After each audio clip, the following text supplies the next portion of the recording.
back again, everyone, to another great episode of Inside Scoop. This is like the Sensormatic. I'm getting to know everyone. It's Sensormatic, and I love it because it's a great group of guys over there and gals.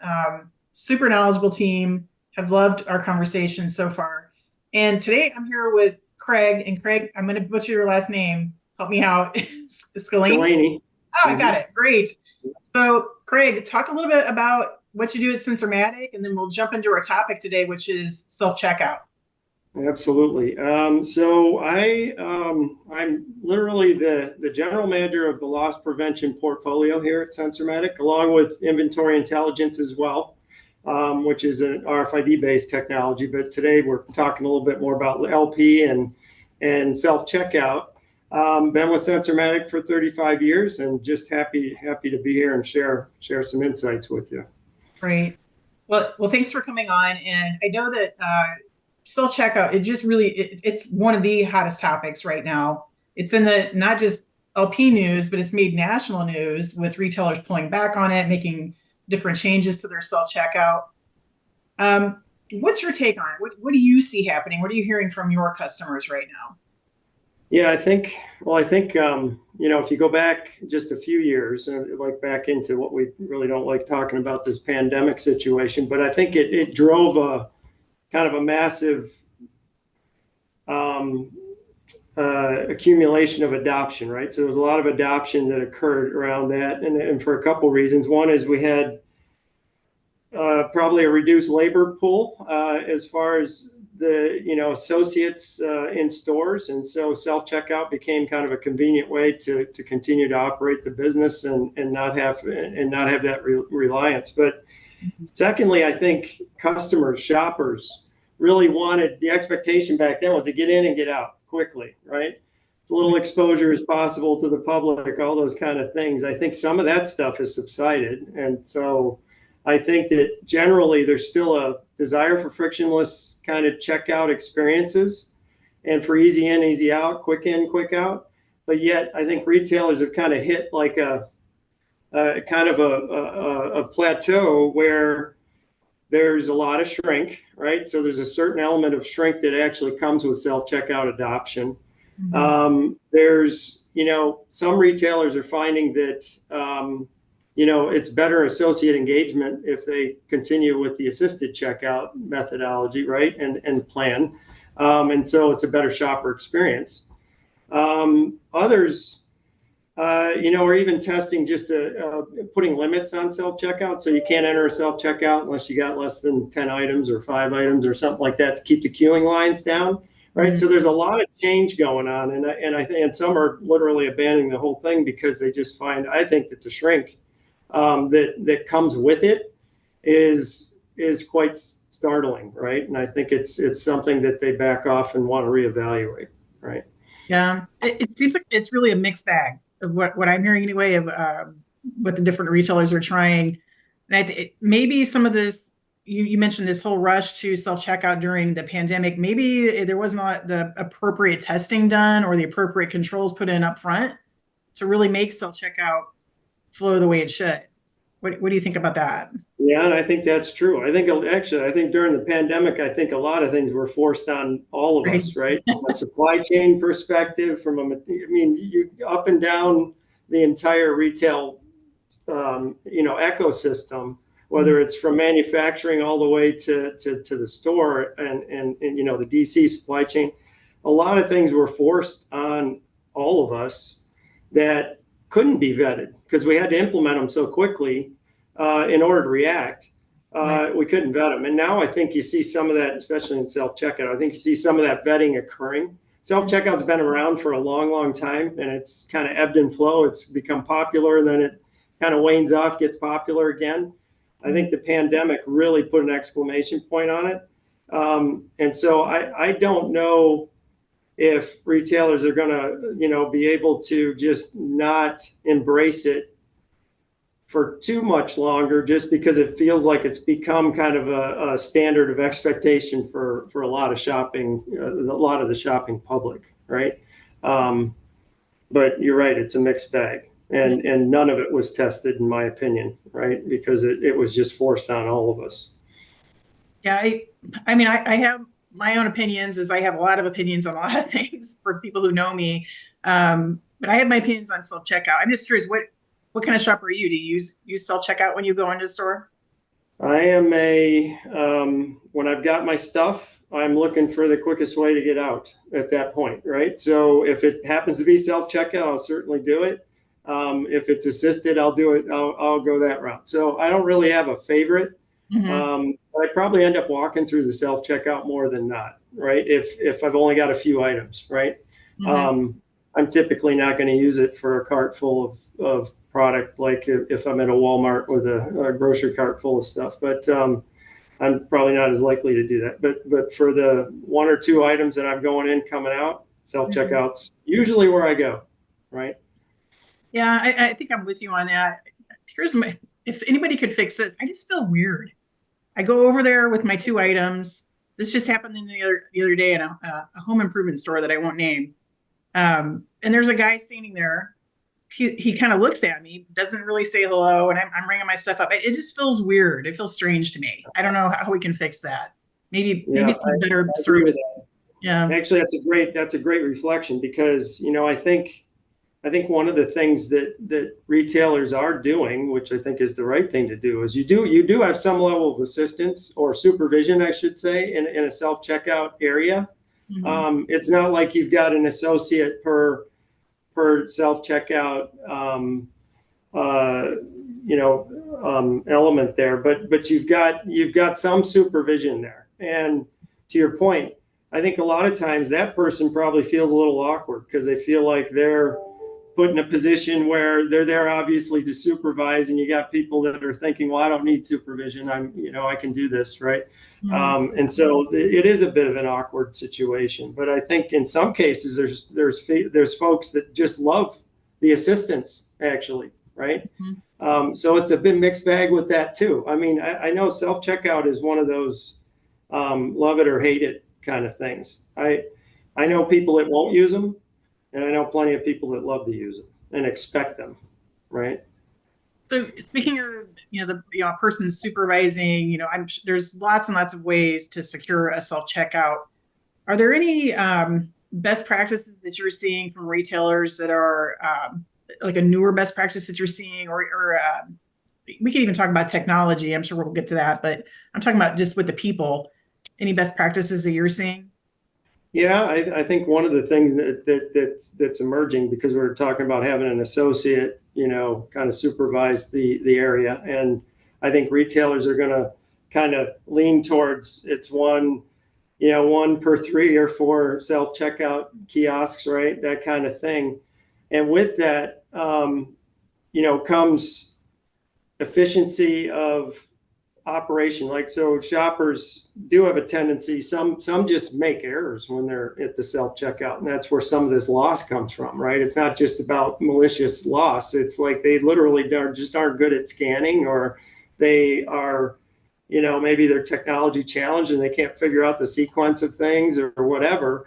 So having that assistant there that's on the ready to lean in, but also having tools that could measure, right, how often whoever it is that's there to supervise or assist is actually engaged, Mhm. and how engaged they are with the customers and the shopping customers that are coming through that area. I think is a good measure that can be related to the data around conversion and shrink and all those kind of elements that come with it. If you can measure how well your associates are engaged, you have a better predictor of how effective your self checkout program is going to be, right? Mhm. For So I sure. think that's a nice best practice because you can optimize how many associates versus by using a little bit of technology to monitor the whole thing and make sure that the activity is actually happening, right? Right. So you Right. don't end up pouring too many resources into it. Yeah, for sure. So I happened to see the results of a report that FMI put out where they were talking about, what are the biggest challenges that you know uh, food retailers are reporting? What's keeping them up at night? And self checkout was at the top. And I'm thinking that maybe it's there because it seems like a place where we should be able to control that a little bit better, right? we can't really control people being prosecuted. We can't really control some of the things that are going on with ORC, but I think we should be able to control self-checkout a little bit better. What are some things that retailers can do to help make their self-checkouts more secure? Yeah, and I think what they're doing, what a lot of the successful ones are doing, is they're employing, and utilizing video technology and computer Right. vision and AI and that kind of thing, and really analyzing the activity, right? It's not Mm-hmm. so much about knowing that a bad person enters, but it's more about just understanding what's happening literally at the self checkout, where you've got scanning, you've got different techniques, whether there's a basket, whether there isn't a basket, if people make mistakes and don't even utilize the technology properly.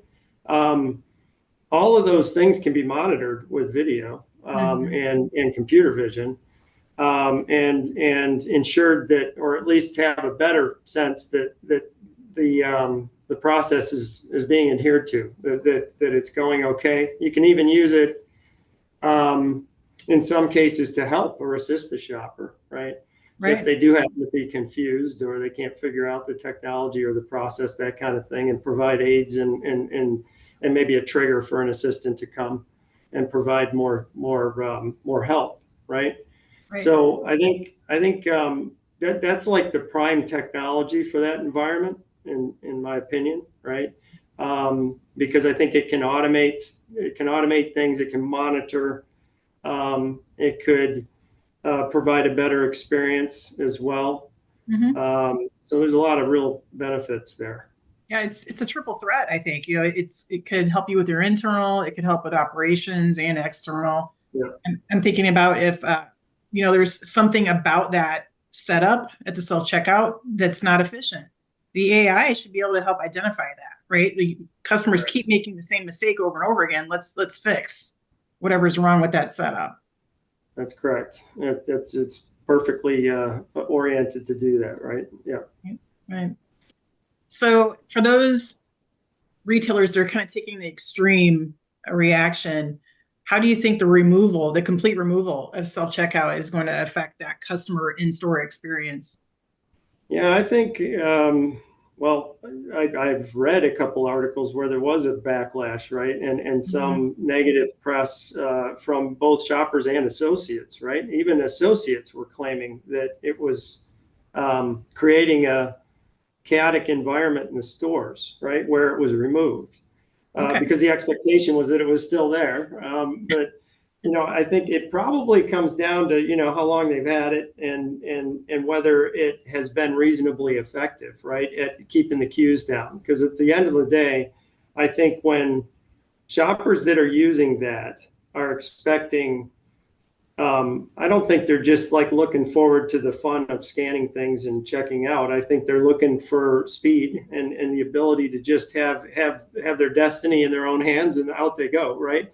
And Hmm. when so if you've got a successful experience like that, I would imagine if you take it away, there's going to be negative repercussions, because you're going to have the folks that like it that are going to probably not be too happy. And Hmm. I've read a few actual articles about that with a couple retailers where they either took it away or they limited when you could use it, not just by product count, but actually timing. Like there were certain times in the day where they would not allow use of self checkout, and so queues would develop and build up over the assisted checkout lanes. And then you've got people going, well, wait a minute, you've got this over here. Why is it not open? It's all taped off. What's up, right? I Yeah. mean, people are demanding right now. I mean, Oh my you gosh. know, I think they've gotten like significantly more demanding since COVID. Um, Yeah. Yeah. what they want And and it, when they want it. it's kind of the upside too of the self checkout, right? Is that it's less because we now have some aggressive customers. Maybe that self checkout will cut down on some of that aggressive interaction. Maybe that's an upside. Yeah, well, it is. But if you take it away, then you're gonna, you're pushing the aggression, pushing the aggression higher. Yeah. So yeah, Yeah. And I to your think point, if I'm in the store and I see it sitting there and it's not open, that's going to be super aggravating. correct. And that's what I think is the dilemma, right? Because typically when you take it out, you don't just remove it. You probably, you before you fully remove it, you probably just block it, right? Mhm. And that's when, well, the thing is, I've even seen where, associates are expressing frustration that it's been eliminated, removed, or blocked, or not usable, that kind of thing, right? Because it just creates chaos for them to manage with Mhm. that aggression that you're talking about, right? And I think they're all worried about that right now, just because safety and security in retail is like a top, that's a top issue, right? Yeah, and that's sort of human nature too, right? If I've got a line in front of me, I'm going to blame something. I'm going to blame that self checkout not being open over there. Mm-hmm. That's just how people operate. But That's yeah, I think right. it's just easy to blame, and it's like you said, the aggression just keeps increasing. So why make more friction? Let's reduce it. Right. Right. And Yeah. there's a price to pay though. I mean, you put it in and you think it's going to save perhaps on labor and save in some areas. And it just turns out that, it's not going to be that easy, right?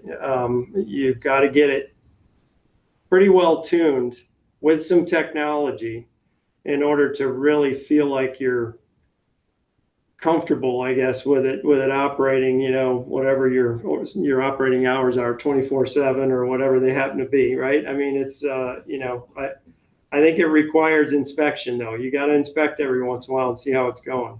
Absolutely. Just like An anything. easy thing. Yep. Yeah. Yep. Yeah. So you mentioned this, but talk a little bit more about. Um, and I saw this in the news. I thought it was crazy. Talk about the item limits that are being placed on the self checkout. Yeah, I think, well, I mean, my own perception of it is like, okay, so we've got so many people piling up in the self checkout. And then when you get the items, you go in there with 50 items or more, or 30 or more, whatever. I mean, you're going to be at that self checkout area for a long time. If you ever, take a look at those kiosks, they're not built for Yeah. piling up a bunch of product. So where does it go? It goes back in the cart. Most self checkouts have scales. They've got other things that are associated with making sure that what you bought is what you bought, right? What you scanned is what you've put on the scale.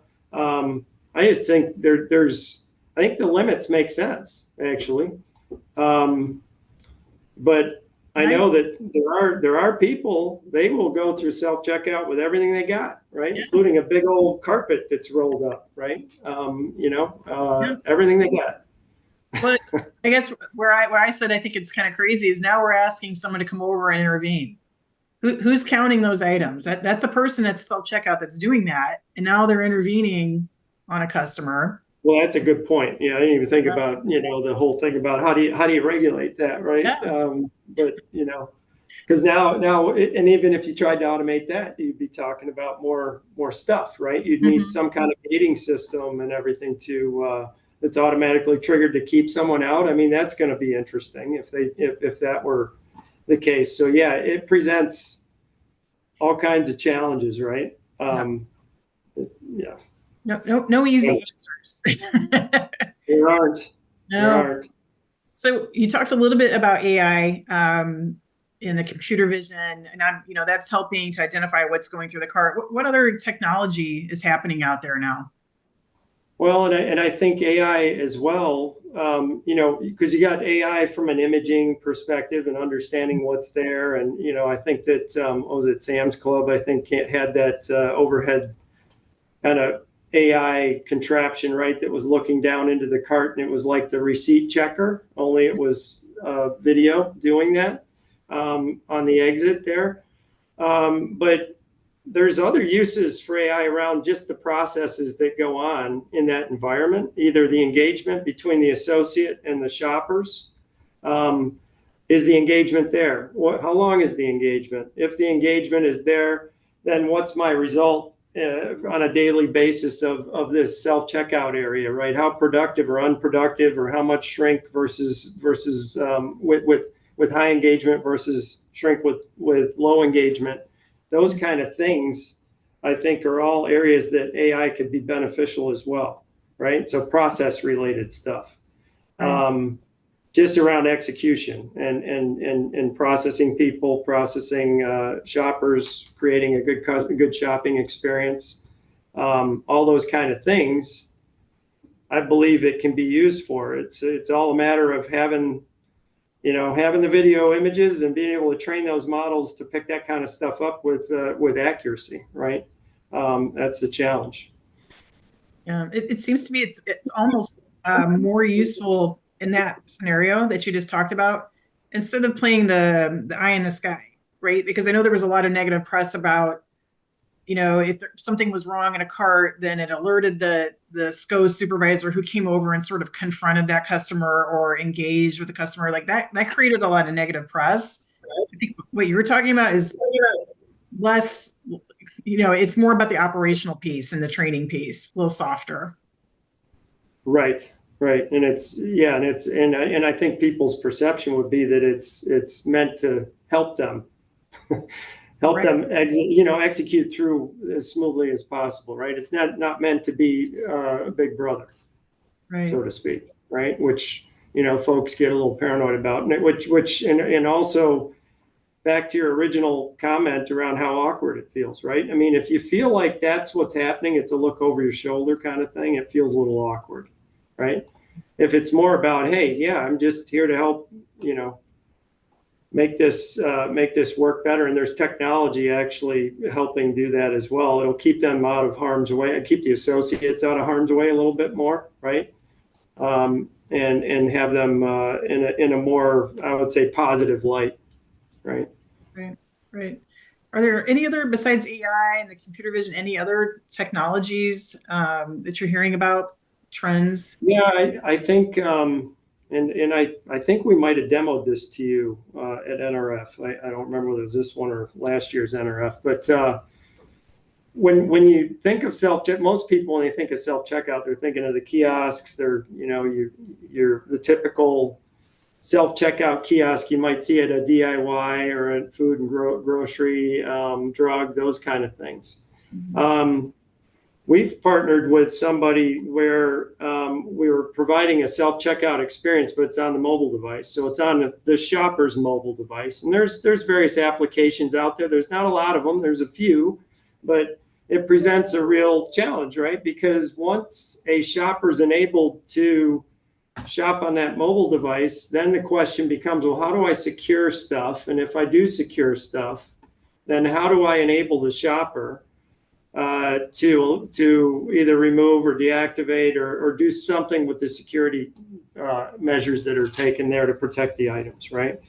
So our partnership is with a company called Zlide out of Denmark, and it's a mobile checkout application, which they've got a self-detaching tag that goes with that application, where the shopper can remove the tag. Right, so it's a Bluetooth-enabled tag. The shopper's mobile device, they buy that black shirt that you've got on, and they push the transaction button, and the pin pops out, and off you can remove the tag, put it in the receptacle, and out you can go. So a truly secure mobile checkout experience, right? And that could also be integrated with existing EAS as an example. Where someone might have to still go to take that extra step and go to a self-serve kind of kiosk area in order to remove their tag, if it's a traditional EAS tag. But it would all be integrated and interlocked and authorized and authenticated, that kind of thing. So it'd be a true secure mobile checkout experience, which we think is pretty unique. There's a couple of approaches to this out there, but I think it's a pretty novel way to put the hands to put the power in the hands of the shopper, right? Interesting. Yeah, and if you think about, like, a really good example is like a stadium apparel store, right? Mm-hmm. Most of your traffic goes through right before the game starts, right? And most people don't want to be stuck in the store waiting in line. They want to be in the stadium, watching the beginning of the game, whether it's a soccer match or whatever it is. And so if they've actually got the ability to transact on their own, right, on the jersey messy jersey that they want to buy or whatever it is, they could just go in, buy it, out the door. They can get to their seat. I think their transactional pull through is going to be a lot higher, right? From a store, a retail store at a stadium. So that's a great example of where that capturing the emotion, right? Mm-hmm. That's true self-checkout, right? You're just literally, yeah, everything's on your own. So in that scenario, how do you make sure that the stuff's paid for? Is there somebody at the door that's looking at an RFID screen? I mean, like, how do you know? Well, typically what you do is you enable an associate to enable the shopper. So Okay. it's almost like a self-checkout scenario where you've got an associate for checkout kind of thing. You don't have an associate per person, but you've got an associate that's kind of keeping an eye on multiple people. Okay. And so that therein lies the risk, of course, right? Because depending on how many people they enable, you got all these people walking around a given shop and doing what they're going to do, and making sure that people are doing the right thing. I think having them protected, though, where if they were going to just leave with something, but it actually had a tag, they're going to have to deal with that, right? So there's still a deterrent there around, you're not going to have authorization to leave with something or remove something unless you buy it, right? If you don't buy it, you're going to be leaving with the tag attached to it. Right. Right. Right. So you still have that issue, right? Yeah. Or at least that security blanket, let's put it that way. Super frictionless, though. I mean, if I'm in your scenario, because I'm a huge football fan, and I do get stuck in this stupid apparel shop right before the game's starting, that'd be great to zip in and out and not have to worry about any of that. Are you guys testing this anywhere? Is this live? Yeah, we've got it in test in where is it? I'm trying to think. In New York City, there's a store there, and I can't remember what the brand is. I think it's called Reigns, but I have to check on that. But yeah, it's already deployed. It's deployed in many places, but in the U.S., we've just introduced it here. Okay. So we're just getting started with setting up pilots and having some customers trial and determine ROIs and all that good stuff, right? But typically it drives higher transaction rates. It's got really nice adoption, right? Where customers, it's not like loyalty where maybe the adoption rate is 5 to 10%. It's almost like 40% of the transaction flow in a given store on a given day might go through this mobile approach. It's pretty amazing when it's truly deployed. Yeah, and then the customer doesn't have to worry about like, here's some invasive app that I've had to download. It's pretty much just that transaction and done. Yeah, that's right. It's a really light, and it's a light integration with the POS and such, and the product files and such from a retailer. So it's pretty quick to deploy. And it's not like a huge process change for the associates in the store either. So it's not super disruptive. Okay, interesting. So, very cool. Anything else with self-checkout that you're seeing? Well,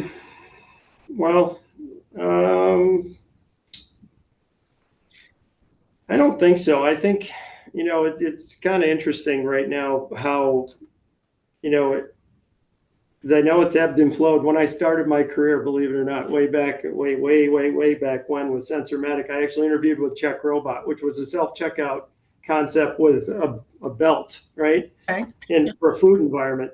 So it's been around for a long, long time, and it's peaked and it's valleyed and peaked and valleyed. Now it's peaked out. I think it's plateaued and kind of softening a little bit, but I don't see it going away. I think that retailers are going to constantly be challenged with making it, pretty quick and easy to get in and get out, right? And I think customers are going to be demanding it from here forward. Yeah. So it's with us, right? Yeah, I would think, maybe this is the time you said sort of plateau. Maybe retailers pull back the lens a little bit, maybe really reevaluate how we've rolled it out and make it better. Maybe there's a even better way to do it than we're doing it. And you mentioned the slide function. Maybe that's it. Maybe it's something else. But I think maybe this is the time to really take another hard look at it. Well, and it's going to be a combination of technologies that make that happen, right? I mean, I think AI will be, central to that, but in video, AI, that sort of thing. But it's going to require multiple technologies happening and running, behind the scenes in order to really. I think better for a retailer is going to be set it and forget it. That's the ultimate. And nobody's accomplished that yet. Yeah. Right. Yeah. Nobody has. No. Not where they can trust it to that level. Right. It's challenging. Maybe we'll never get there. Who knows? But there's got to be a happy medium where people are good. Awesome. All right. Well, this was great. Love talking about self-checkout. I know, like I said, it's a hot topic, and love talking with my friends at Sensormatic. So we're probably can be continuing more of these conversations. So check us out in a future podcast. And thank you so much for joining me today, Craig. I appreciate the conversation. You bet, Stephanie. Thank you.